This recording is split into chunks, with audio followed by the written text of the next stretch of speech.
Hey everyone, and thanks for jumping back into the cryptoverse. Today we're going to talk about Ethereum and whether it can make a push this weekend again for the third weekend in a row. If you guys like the content, subscribe to the channel, give the video a thumbs up, and also check out the Telegram channel, which you can find a link to in the description below. Let's go ahead and jump in. So Ethereum is trading just under $1,200. What's interesting about this is that Bitcoin has had a pretty down day. I mean, it's all the way back down to 38,000 from 40,000 earlier today. And despite that, Ethereum is still holding up fairly strong. Okay, it's still holding up fairly strong. And one of the things we can note is that the Bitcoin dominance has come back down.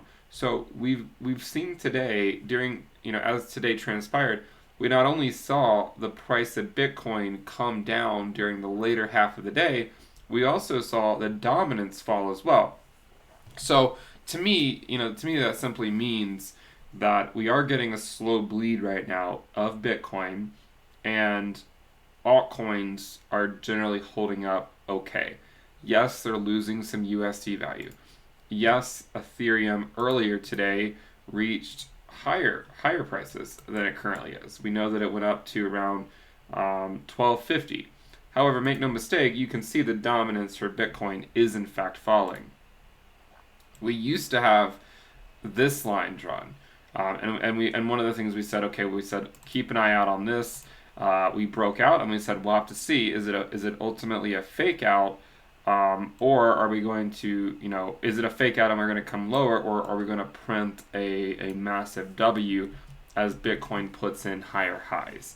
Okay, so at this point, it's still probably too early to say. I mean, obviously we are coming back down some, and we'll want to see if we test this lower bound that we've been hitting a few times at around at the lower 68%. So let's zoom in and see exactly where that would be. The bottom of these candles is around 68.5%. So the Bitcoin dominance would need to fall by another 0.5% or so to get to this point. And remember, the more times we test it, I feel like the more likely we are to break through it. Okay, this is 3 times we've tested it on candles, not just wicks, candles.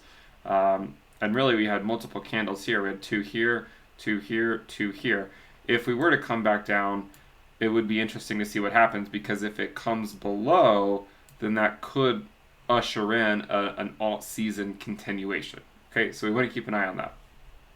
Now, looking back at Ether, we know the things that need to happen, right? It's not, I mean, you guys have been following the channel long enough. This isn't your first rodeo. What needs to happen? Bitcoin needs to calm down. One of the things we said to be on the lookout for Bitcoin is, are we going into a dead cat bounce? Now, I'm not going to make any claims one way or another whether this is a dead cat bounce or not. I mean, in the same manner that it could be a dead cat bounce and it just kind of comes up and then ultimately drops off and then we trend much lower. In the same way that could happen, we also know that Bitcoin is resilient, and that in a week we might look back and this could just be a continuation. So we're not going to make any claims yet. Obviously, if it were to start, coming back down significantly, something like this, then we might, at that point it would become fairly obvious that it's a dead cat bounce. So, with that said, one of the things, if you remember, that we said for Ethereum is that, if Bitcoin can hesitate here, it doesn't even necessarily need to push to new highs, okay? Bitcoin does not even necessarily need to push to new highs. It doesn't necessarily need to go to 45K or 50K for Ethereum to reach its prior all-time high of just over $1,400, okay? Bitcoin does not need to go above 42K. We saw this last cycle. At the end of the 2017 bubble for Bitcoin, we saw a dead cat bounce going into 2018. And Ethereum rallied 2x, and it rallied during the time that Bitcoin did something like this. Okay, so we know that Ethereum is capable of outperforming Bitcoin, even if Bitcoin is in a dead cat bounce. So this is what we said in the video yesterday, right? We said whether Bitcoin trends up or hesitates and ultimately goes into a dead cat bounce, it could yield the catalyst that Ethereum needs to get to $1,400. Now, part of that catalyst will of course depend on how long Bitcoin hesitates. If we wake up tomorrow and Bitcoin has absolutely kicked the bucket, back down to 30K or something, then I don't think it's going to be a mystery that Ether USD would also likely fall. Okay, if that were to happen tomorrow.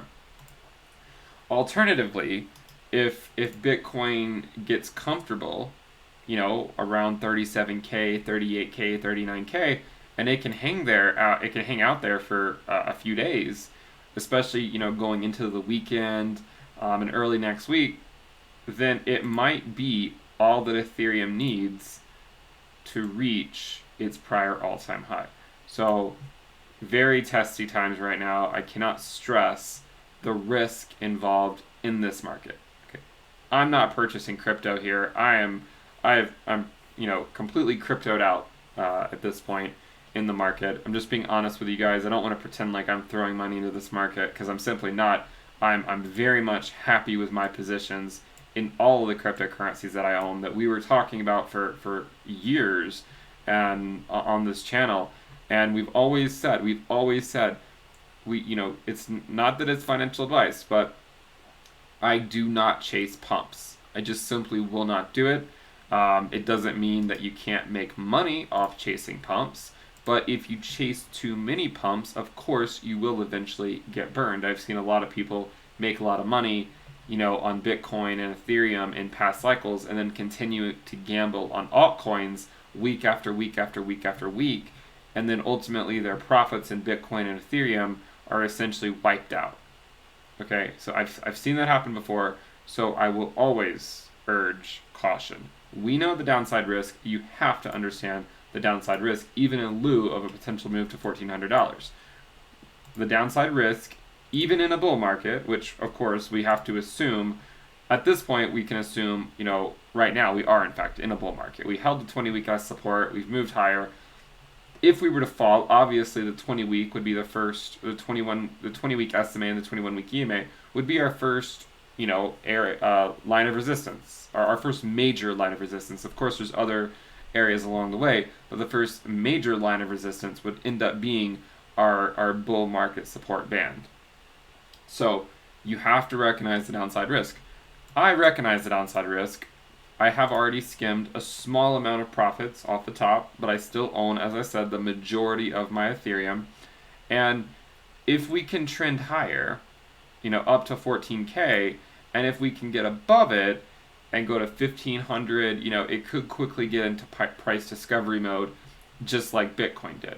Okay, just like Bitcoin did, it could get in price discovery mode rather quickly, and it could help catalyze an altcoin move, right? Ethereum's back at its prior all-time high, so now maybe the rest of the altcoin market will move. I'm not saying Ethereum's an altcoin, but just give me this one because it's just easier to refer to it as that when we're talking about basically everything but Bitcoin. So Ethereum for me is my index for altcoins. If my altcoins can't outperform Ethereum, then I just get rid of them, right? I don't marry an altcoin. I don't get too attached, right?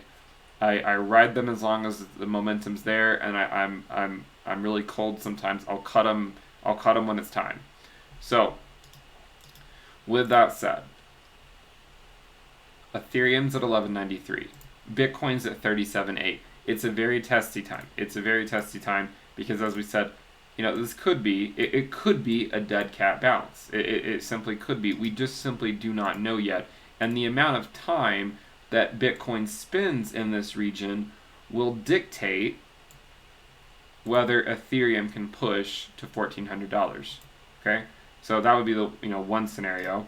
The other scenario is Bitcoin doesn't care about our dead cat bounce speculation and says, forget about that. We're trending higher, and we'll say, okay, who bought the dip? It wasn't me. I did not buy the dip. But it'll say, who, and this is what crypto Twitter will say, right? Who bought the dip?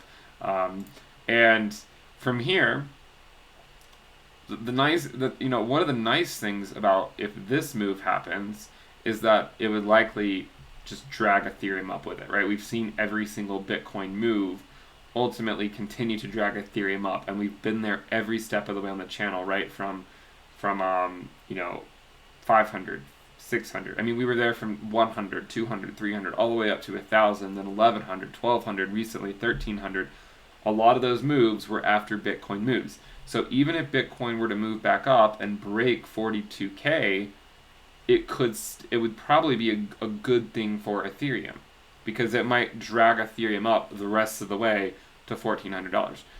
Personally, I would rather see a more explosive move by Ethereum up, and to ultimately watch it gain against Bitcoin, because we've mentioned many times, that our 20-month and our 50-month are sort of encapsulating our bull market right now, and it doesn't mean we can't move above the 50-month, but we still have a ways to go to get to the 50-month, and from where we currently are, Ethereum needs to rally approximately 30% more against Bitcoin to get it to a valuation of around 0.0414, 0.0415.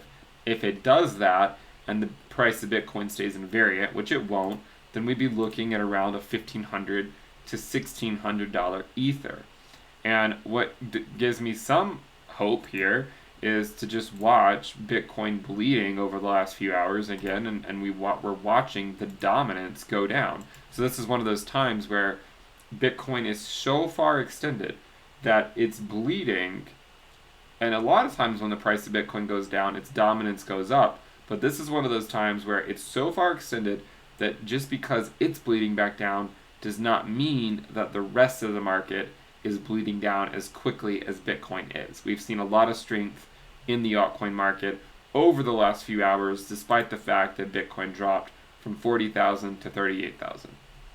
So, for Ethereum, all you really want to see is you either want to see Bitcoin hold these levels, or you want to see it go up.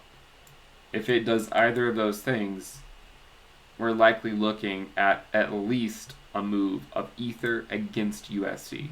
Okay, if it does either of those things, we're likely looking at a move of Ether against USD. This is not financial advice. This is just based on historical moves in the market. So if Bitcoin goes up or sideways, we're likely looking at a valuation increase in Ether USD. If Bitcoin goes up too quickly, Ether USD will likely go up, but again, Ether Bitcoin will likely not keep pace. It might. We have seen a lot of strength in Ether recently, and we know that it does tend to do well in January, so it has the chance to keep pace. It has been putting up a much better effort of keeping pace recently than it was back in December.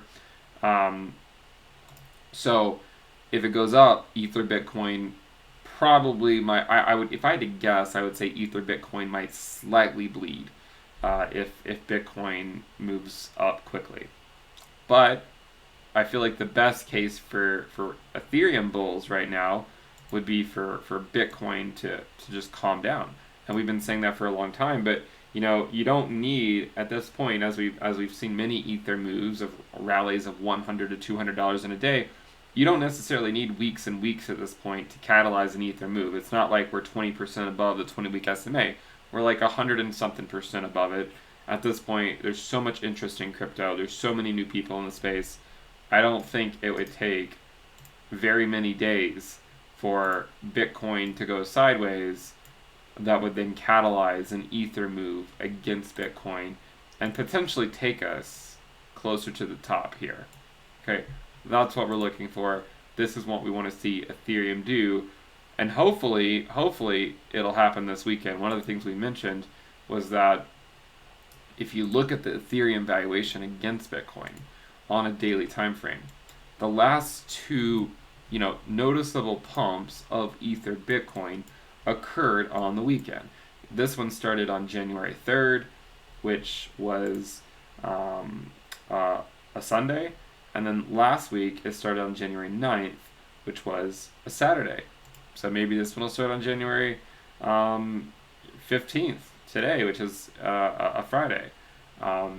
So we'll see what happens. Obviously, there's a lot of altcoins already moving, so if I were to wake up tomorrow morning and see Ether up, and Bitcoin still at 38 or 39K, and I were to see Ether Bitcoin going on a rampage, would I be surprised? No, I would not be surprised. But we also have to recognize that it might take a little bit longer than a day for Bitcoin to remain somewhat stagnant before Ethereum could theoretically make that move.